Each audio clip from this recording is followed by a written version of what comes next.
It's great to be here with you today. I am calling in from Singapore, which is why it's dark out here, but it is a real honor and pleasure to be with you today as you embark on your journey to coaches. So first of all, let me say to you a warm congratulations, graduates, to all of you as habit coaches. It's a tremendous achievement, and I'm so very proud to be involved with this organization. And Kendra and Tony's work is just phenomenal. So super glad to be here.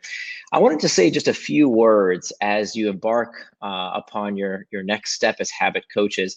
That I wanted to elaborate on something that's not oftentimes discussed, which is how habits are sometimes the wrong tool for the job. And I don't want to pour cold water on anyone's expectations at the moment, but I think this is something that's at this moment a little bit not explored enough. I think it's something that's kind of glossed over. That I want you to know that sometimes habits are not the right tool for every behavior. And what do I mean by that? You see, some of your clients that you'll begin to work with will use this idea of habits as code to mean I want to do something that I don't really want to put effort into doing, right? That we hear people saying, oh, I want to make exercise into a habit. I want to make writing a novel into a habit. Well, unfortunately, many of these types of behaviors don't actually meet the definition of what is a habit. Of course, there's many behaviors that do fit the definition, but let's make sure we're all on the same page. I'm sure you've heard this before. The definition of a habit is a behavior done with little or no conscious thought. Those are habits. But what happens if the behavior requires a lot of conscious thought? You know, I've been a professional author for well over a decade. I've written 2 bestsellers, countless articles. Writing has never been a habit for me because it's something done with tons of thought. It's tons of conscious effort. When I'm writing, it's not easy at all. It is a slog. It is very, very difficult. And in fact, in many ways, it's the antithesis of a habit. Did you ever ask yourself, what is the opposite of a habit? The opposite of a habit is deliberate practice. I'm sure you've read all about deliberate practice. You've seen, some amalgamation of the 10,000 hour rule. Well, deliberate practice requires us to think very consciously about what we're doing so we can get better. So behaviors that require this type of conscious effort, that require deliberate practice, this constant improvement, require a ton of conscious thought. Now, why is this so important? Why isn't this just semantics? Who really cares here? Well, the reason this is so important is that sometimes your clients, if they find that, hey, I've been doing this behavior that you told me I could turn into a habit, and I've been doing it for 20 days, 30 days, 45 days, 60 days, it's still hard, right? It's not easy. It hasn't become a habit. Why not? And what many people will do is that they will blame themselves. They'll think that there's something wrong with them, that somehow they are deficient. And that's, of course, something that can lead to failure. It's something that leads to people quitting. It's something that leads them to potentially firing their habit coach, which is why I wore this shirt today, that good things take time, that not every behavior necessarily needs to be a habit. Many behaviors can be routines. What is a routine? A routine is simply a series of behaviors frequently repeated. So understanding the key difference between what's a habit and what's a routine is very important for you and your client to understand, so that we have the proper expectations around what type of behaviors require deliberate practice, require effort, require sometimes struggle, and what kind of behaviors are good candidates to be habits. Now, for those behaviors that we can turn into habits, wonderful, let's do that. But what about those routines? Let's talk about for a moment, what is the enemy of these routines? Why don't people do the things that they know they should do? What's the barrier? And in my research, what I've uncovered is that the barrier is not a lack of understanding. We live in an age where you can find out how to do something very, very easily, right? We all basically know what to do if it's dieting, right? We all know that to be healthier, we have to eat right and exercise. Everybody knows that. You don't need to buy a diet book to tell you that. Who doesn't know that a piece of chocolate cake is not as healthy as a healthful salad, right? Who doesn't know that if we want to build closer relationships with our family members and friends, we have to be fully present with them. We can't be on our devices. We have to be there with them to have better relationships, and we have to put in the time. We know that. Who doesn't know that if we want to excel at our work, that we have to do the hard work that other people don't want to do, right? We know this already. We just have to do the work. So the question is, why don't we do these behaviors? What's preventing us from doing these behaviors, be they forming these habits in the first place or continuing these routines? Well, I think the culprit here is not that we don't know what to do. We all know basically what to do. And if we don't know what to do, we can Google it and easily find out. The culprit here is that we don't know how to stop getting in our own way. We don't know how to stop getting distracted, which is why I believe the skill of the century is becoming indistractable. There is no area of your life that doesn't depend on your ability to follow through, to live with personal integrity. And I think this is, whether you know it or not, this is really what you're giving your clients. You're not giving your clients just the ability to form new habits, new behaviors, to change their lives. What you're really doing for them is giving them a sense of personal integrity. You are allowing them to be as honest with themselves as they are with other people. You know, most people are pretty honest with others, right? They want to tell the truth to their family, their friends, their coworkers. Most people value honesty, but most people lie to themselves every day. They say they're going to work out, they don't. They say they're going to be with their family, they're not. They say they're going to work on that big assignment, the big project, but they procrastinate. So what you're giving your clients is personal integrity. And once they feel that, that is a remarkable, remarkable self-image that they now adopt, and it's an amazing way to live. It feels incredible.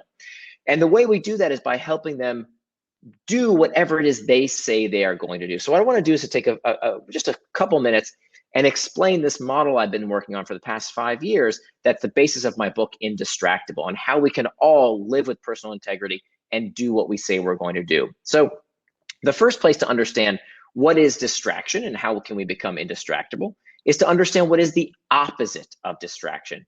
If you ask most people what is the opposite of distraction, they'll tell you it's focus, right? The opposite of distraction is focus, but that's not true. The opposite of distraction is not focus. The opposite of distraction, in fact, is traction. That both words come from the same Latin root, trahare, which means to pull. And you'll notice that both words end in the same 6 letters, A-C-T-I-O-N, that spells action. So traction, by definition, is any action that pulls you towards what you said you were going to do, things that you do with intent, things that help move you towards your values and help you become the kind of person you want to become. Now, the opposite of traction is distraction. Distraction is any action that pulls you farther away from what you plan to do, something that is not in accordance with your values, that pulls you farther away becoming the kind of person you want to become. Those are acts of distraction. So why is this so important? This is important for 2 main reasons. Number one, anything can become a distraction, right? How many times, if you're anything like I used to be, do you sit at your desk and you say, okay, now I'm going to work on that big project. I'm not going to let anything get in my way. I'm not going to get distracted. Here I go. I'm not going to procrastinate. I'm going to get started on that big project I've been putting off. But first I want to check some email, right? First I want to cross off some to-dos on my to-do list. Let me do that stuff real quick just to get that out of the way. And what we don't realize is that that is the most dangerous form of distraction that we know, because this is an example of how distraction can trick us into prioritizing the easy and the urgent at the expense of the important work that we know we have to do. So anything that is not what you plan to do is by definition a distraction. And conversely, anything you plan to do that you do with intent is traction. So, you know, in the news media today, we hear a lot about how technology is addicting us and it's melting our brains and it's hijacking our minds. Rubbish. There's nothing morally superior or inferior to playing a video game versus watching a football game on TV. Any way you plan to spend your time, as long as it's in accordance with your values and according to your schedule, is fine. The time we plan to waste is not wasted time. So as long as you plan that time, that's an act of traction. So if you can picture in your mind, we have traction, we have distraction. Now we have to ask ourselves, what prompts us to take these actions? Well, here we have 2 kinds of triggers. We have external triggers and internal triggers that lead us towards traction and distraction. External triggers are the usual suspects, the things all around us, the pings, the dings, the rings, anything in our outside environment that can lead us to either traction or distraction. But it turns out, get this, only 10% of the time that you get distracted, 10% of the time you check your phone, are you checking your device because of an external trigger. Only 10% of the time. Well, what's the other 90%? The other 90% of the time that we get distracted, that we check our devices, is not because of an external trigger, but rather because of what we call an internal trigger. What is an internal trigger? An internal trigger is an uncomfortable emotional state that we seek to escape from. Boredom, loneliness, fatigue, uncertainty, anxiety, stress, these uncomfortable emotional states that we want to escape, and most often we escape them with distraction. And the fact of the matter is that I don't care if it's too much news, too much booze, too much football, too much Facebook, every distraction. It's not a character flaw. There's nothing wrong with you. Your brain isn't broken. It's simply that we haven't learned how to deal with discomfort in a helpful way that leads us towards traction rather than trying to escape it with distraction. So now we have the 4 points of our compass. This is the model that you can take to your clients, that you can use yourself to help you and them do what you say you're going to do. No matter what that thing that you want to do is, spend quality time with your family, work on that big project, work on that business, and stay and not get distracted while you do it. Work on your health, your physical, mental wellness. All of this requires your ability to control your attention. This is ultimately how we choose our life. And we do it by applying these 4 basic strategies. Number 1, master the internal triggers. And there's all kinds of techniques we can use to learn to master these internal triggers so they don't become our master. Then we have to make time for traction. The fact of the matter is, most people do not plan their day. That's a huge mistake. Most people use this terrible technique of running their life off of a to-do list. And it turns out that running your day off a to-do list rather than a calendar is one of the worst things you can do for your personal productivity. And there's a lot of research that shows this that I explain in my book, Indistractable. So if you don't plan your day, somebody is going to plan it for you. And if you don't know what is traction, you don't know what is distraction. You can't call something a distraction unless you know what it distracted you from. So we have to help folks make time for traction in their day to live out their values.